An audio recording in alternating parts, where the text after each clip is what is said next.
Japan में एक फकीर हुआ बोकुजू।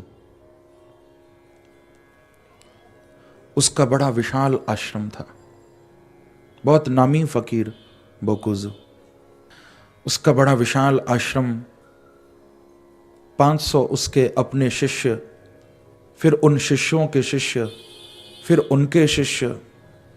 बड़ा विशाल आश्रम था, सब रहते थे। बोकुजू के पास एक जिज्ञासु आया।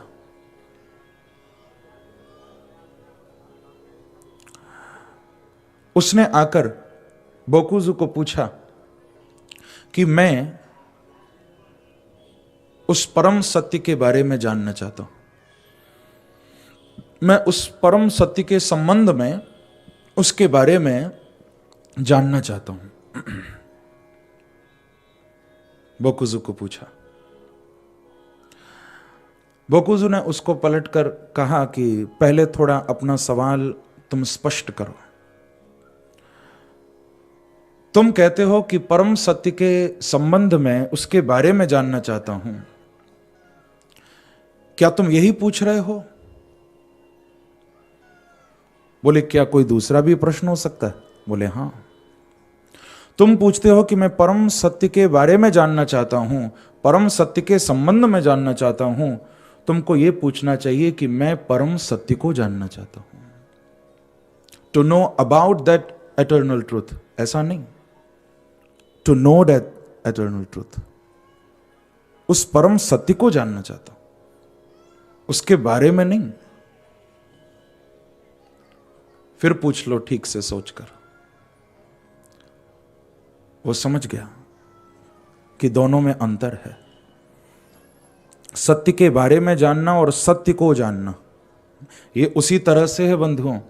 पानी सामने रखा हो तो पानी के संबंध में कोई बोलता रहे, पानी मीठा है, पानी ठंडा है, पानी ऐसा है, पानी वैसा है, ये प्योर है, शुद्ध है, और दूसरा व्यक्ति आकर पानी को उठा के पी जाए।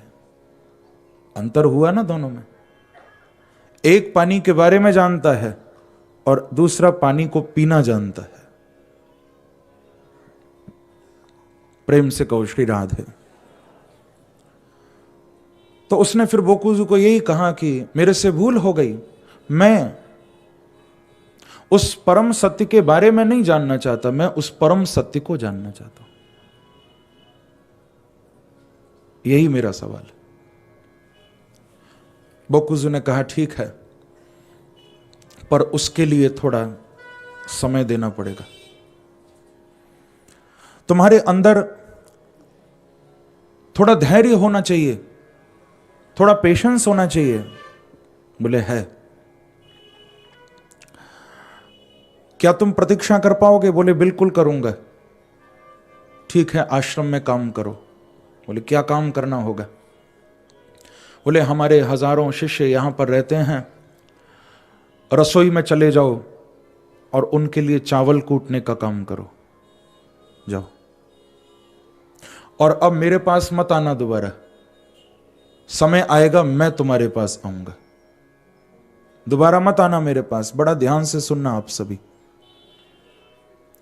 अब वो बेचारा बोकुजू की उस फकीर की बात मान के रसोई में चला गया।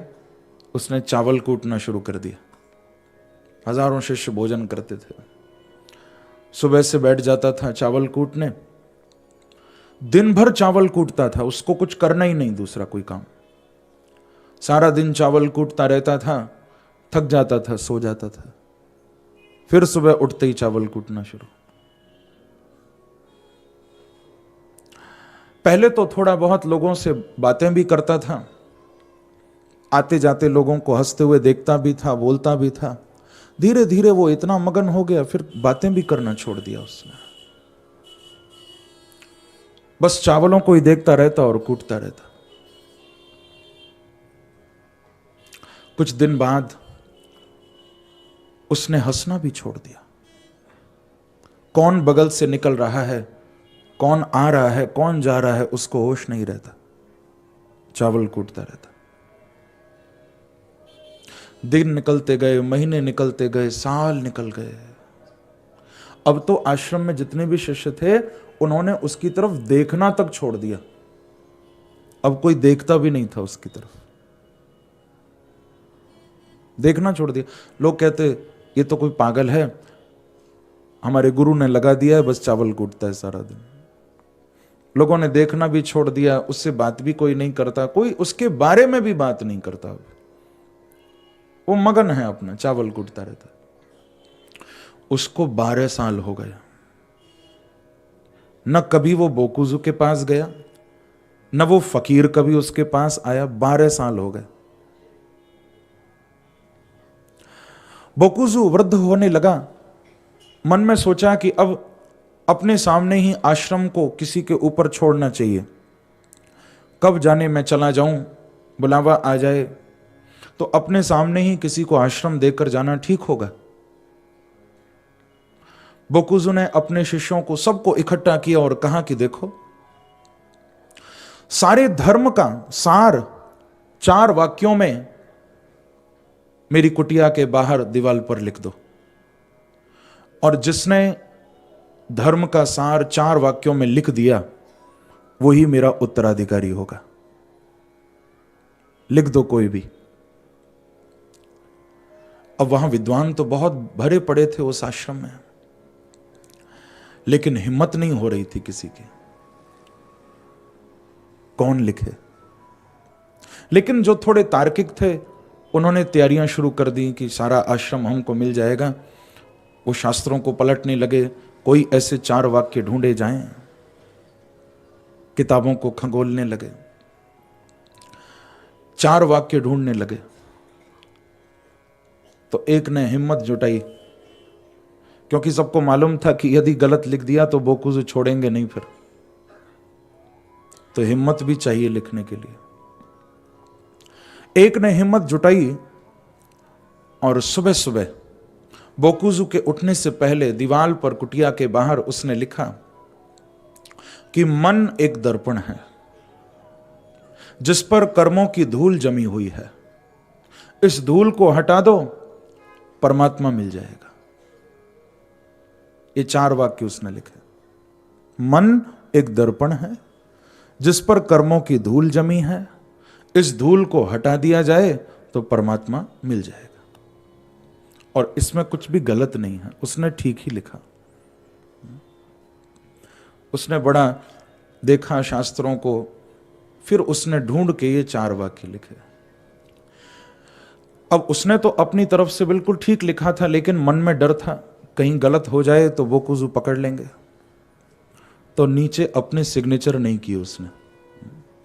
बोले पसंद आ गया उनको तो मैं हाथ खड़ा कर दूंगा, मैं नहीं लिखा है, और नहीं तो मालूम ही नहीं चलेगा किसने लिखा है। नीचे नाम नहीं लिखा अपना। पर फिर उसको लगा कि नहीं नहीं, बोकुजू तो इतने ज्ञानी हैं, क्या पता मेरी लिखावट से ही पहचान लें।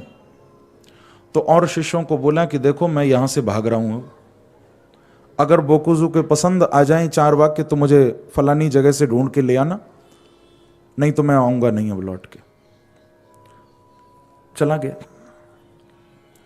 जब बोकुजू ने दरवाजा खोला अपनी कुटिया का और वो 4 वाक्य लिखे देखे, तुरंत डांटते हुए बड़े क्रोध में शिष्यों को आवाज लगाकर कहा कि किस पागल ने ये लिखे हैं, कौन है इनको लिखने वाला,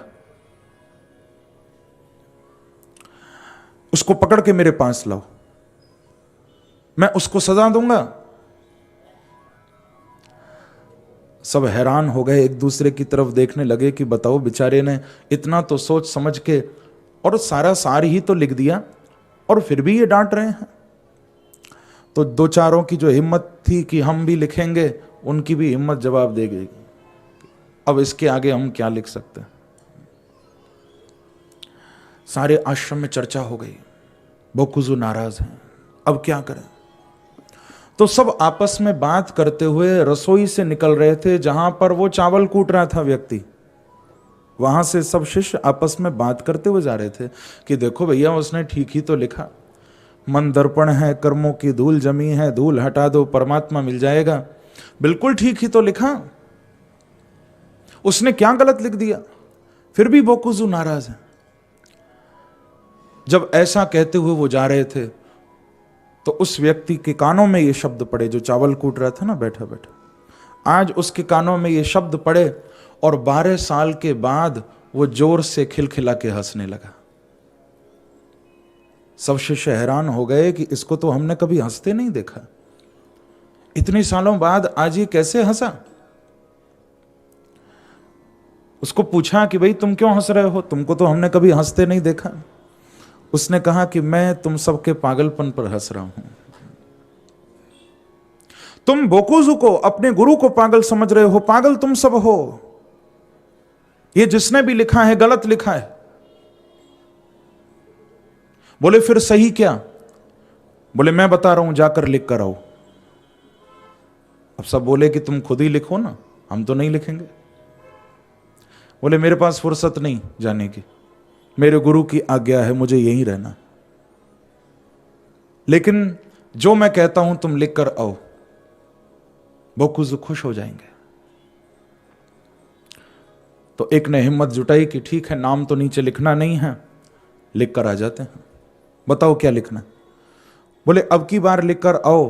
पहले उसने लिखा था कि मन एक दर्पण है, कर्मों की धूल जमी है, साफ कर दो परमात्मा मिल जाएगा। अब लिख कर आओ, मन बाकी ही नहीं रहा, तो धूल कहां से जमे। मन बाकी ही नहीं रहा तो धूल कहां से जमे, और परमात्मा खोया ही कब था जो मिल जाएगा। जाओ लिख कर आओ। वो शिष्य गया डरता डरता, उसने लिख दिए ये 4 वाक्य। मन बाकी ही नहीं रहा तो धूल कहां से जमे, परमात्मा खोया ही कब था जो मिल जाएगा। ये 4 वाक्य जैसे ही उसने लिखे, बोकुजू कुटिया से निकले और उन 4 वाक्यों को पढ़ा। रोमांच हो गया शरीर में और आवाज लगाकर कहा कि बुला कर लाओ चावल कूटने वाले को, उसके अलावा कोई दूसरा ये लिख नहीं सकता है, ये उसने ही लिखा होगा। उसको बुलाकर लाया गया। बोकुजू ने गले से लगा लिया। आज तू पा गया उस परमात्मा को। ये सब पढ़ के भी नहीं पा गए।